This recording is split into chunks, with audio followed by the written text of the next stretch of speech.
காவேரியாவது பொறுப்பு ஆபீஸ் போகட்டுமே, அதே வேணாங்கிற. தாத்தா, ஹாஸ்பிட்டல் வேலை முடிஞ்சதும் நானே ஆபீஸ் தானே போறேன். அப்படி எதுவும் பொறுப்பு இல்லாமலாம் நான் எதுவும் பண்ணிடல. சரி, நான் உங்ககிட்ட வாக்குவாதம் பண்ணல. நீ ஹாஸ்பிட்டல் கிளம்பு.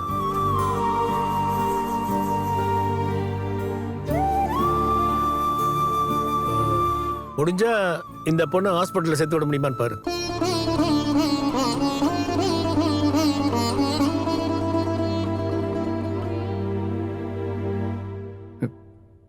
தாத்தா, என்ன தாத்தா? என்னப்பா, இந்த பொண்ணை வச்சுட்டே தாத்தா இப்படி சொல்றேன்னு நினைக்கிறியா?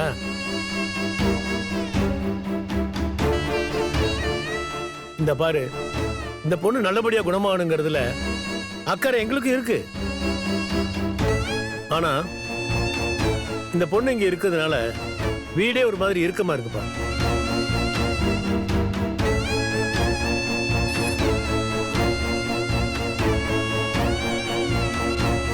எனக்கு அது அவ்வளவு சரியா படலப்பா. ஆரம்பத்திலே அதை சரி பண்ணணும்னு நினைக்கிறேன்.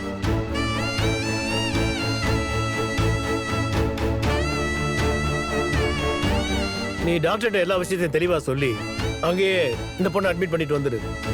அதான் எல்லாருக்குமே நிம்மதி.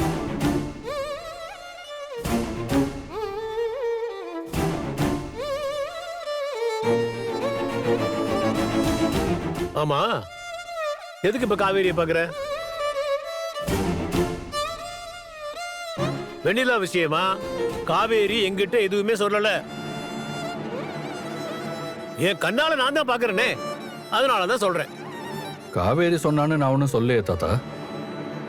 நான் ஏதோ சும்மா எதிர்ச்சியா பார்த்தேன். பாத்தியா, சும்மா தான் பார்த்தேங்கிற. ஆனா எனக்கு அது வேற மாதிரி நினைக்க தோணுதுடா. இந்த மாதிரி குழப்பம்லாம் எதனால வருது?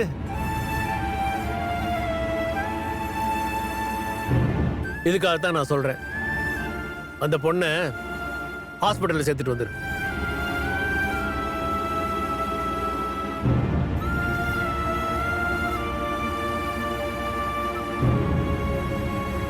இந்த பாரு விஜய், இத நான் உனக்கு ஒரு யோசனையா சொல்லல, உறுதியா தான் சொல்றேன்.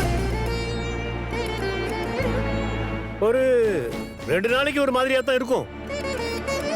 அப்புறம் அந்த பொண்ணுக்கு அது பழகிரும். நாமளும் அப்பப்போ போய் பார்த்துக்கலாம்.